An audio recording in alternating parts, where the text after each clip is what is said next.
So, sir, good afternoon. We would like to ask you, ano po ang masasabi nyo sa issue po na malaking problema dito po sa lungsod ng Baguio, ang basura? Kung kayo po, bilang former leader of our minamahal na Baguio, ano po ang sa tingin nyo ang magandang solusyon?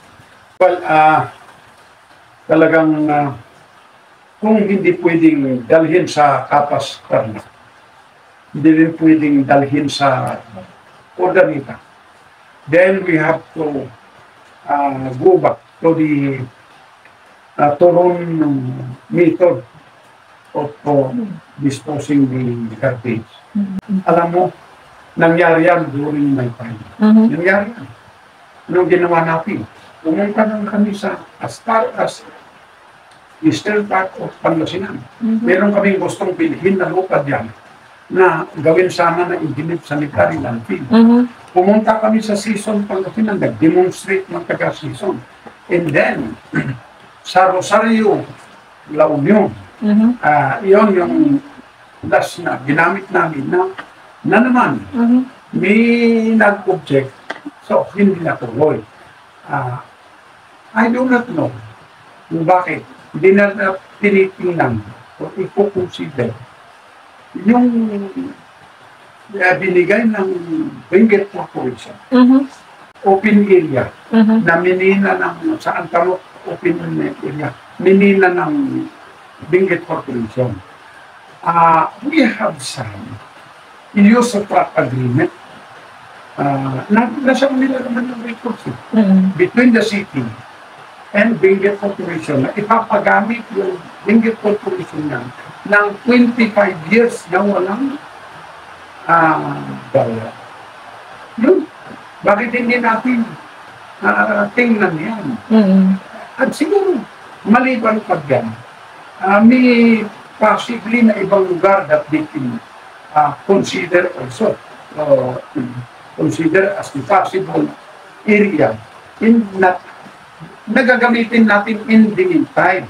Nagyan na, gagawin yung Turon method.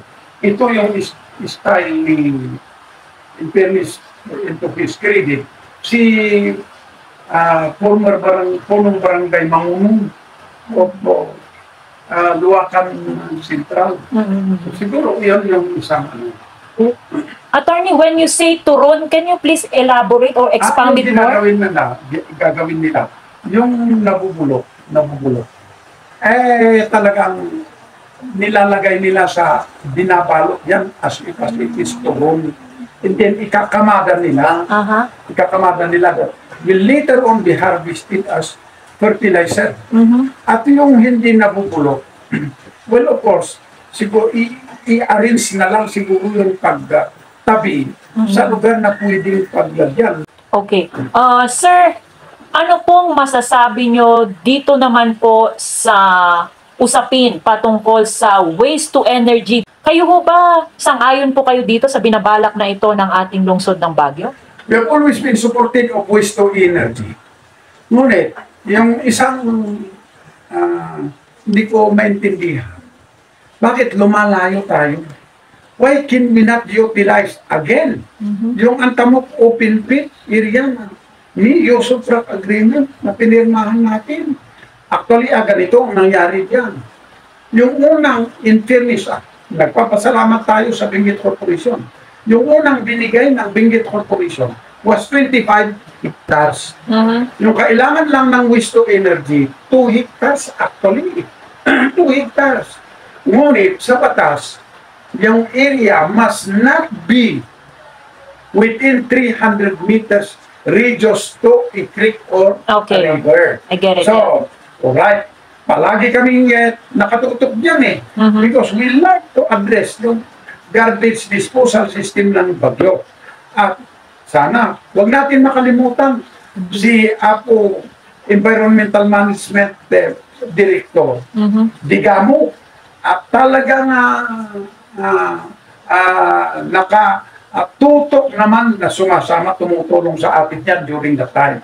So, noong pumirma kami ng use of track agreement, we formed a team, Engineer engineering team ng Benguet Corporation, and then yung Bureau of Mines sa DNR, and then EMB, and then yung ating engineer sa Sibaw and sa city engineer. Pinuntahan nila. Then yung initial report sa ito yung 25 hectares, hindi makapag-qualify kasi that is within 300 meters radius sa ilog. So, nakita ko, malawak naman yung Antamok open pit. So, diyan kami sa Newtown na all of us were there. The members of the Environmental Committee, nandiyan kami lahat. Nung sinabi nila yan, na gano'n yung report, sabi ko sa Benguet Corporation, bakit hindi kayo magbigay? Total, malawak naman yung Antamok open pit. An additional area na idagdag natin sa 25 hectares, which is outside the 300 meters radius sa ilog. Umuo yung Benguet Corporation, dinagdagan nila ng 10 hectares. So, 35 hectares ang binigay nila. So, we send the team to conduct the evaluation and investigation. Lumusot. It qualifies. Yung talagang lang na, hindi pa na maliwanag yung agreement natin with the municipality of Itugon. Kasi ito, in fairness to Benguet Corporation, sabi nila, paggagamit namin na libre yan. Okay? Kung sakaling mayroon man kunting mababayaran dyan, ibibigay ninyo sa municipality ng Itugon, being the host municipality. At I have been talking with them, Mayor Palanggan. Unfortunately, is now in heaven, hopefully. So sabi ko kay Mayor Palanggan at that time, look, parehi ko din ng problema ng Itugon. Wala kayong site disposal, garbage disposal area. Bakit? Hindi natin gamitin na lang ito. So, tulungan mo na kami. I talk with Benguet Corporation, kaagad-agad, binigay ng Benguet Corporation sa kanila yung pinirmahan ng deed of yung Benguet Corporation sa Itugon, deed of donation pa, ngunit about 1 hectare. In the meantime, na yun yung gamitin nila. So, sabi ko, we can utilize the same area. Kung mag-materialize yung waste to energy, it should not only be the city of Baguio, but including the entire place. Yun yung sa plano dyan. That's why, balikan natin yung sinasabi mo na okay, na-close ng temporarily yung Kapas Tarlac. Hindi pa pwede yung Ordanita rin. So, yung talagang gawin natin, gusto at hindi natin, maghanap ng alternative. Asan natin dadalhin yung ating basura. In the meantime, na hindi pa bukas yung Ordanita o Kapas Tarlac. At ulitin ko, iyon yung possible na area na pwedeng gamitin. Alright, just to again, for enlightenment, sa 2010, na pinabalik ng people of Baguio tayo na manilbihan as janitor, alam mo kung magkano yung binabayad na parehong howler, I think Metro is, yung binabayad ng city, howling up from Baguio to Kapas Tarlac, 2,400 per ton. Yun yung binabayad nila. At saka, yung tipping fee sa Kapas Tarlac, 800 per ton. In short, per ton, 3,200. At we were delivering 150 to 170 tons per day at that time, during my time. So, nung nakita ko yan, masyado namang mataas.